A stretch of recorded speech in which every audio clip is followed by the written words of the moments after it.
At eto nga guys, at nakagawa na tayo ng gravy. Yung galing tira na breading mix. At ayan nga guys. Oh. Ito yung isa kong matakaw na anak. Ayan. Ito ang ulam nila.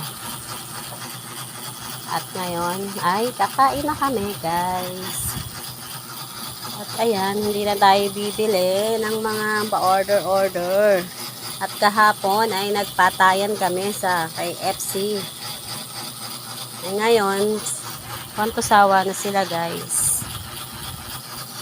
Kaya naman tayo nagluto niyan ay dahil may honor ang aking dalawang ronron at rere. Wala nang masabi.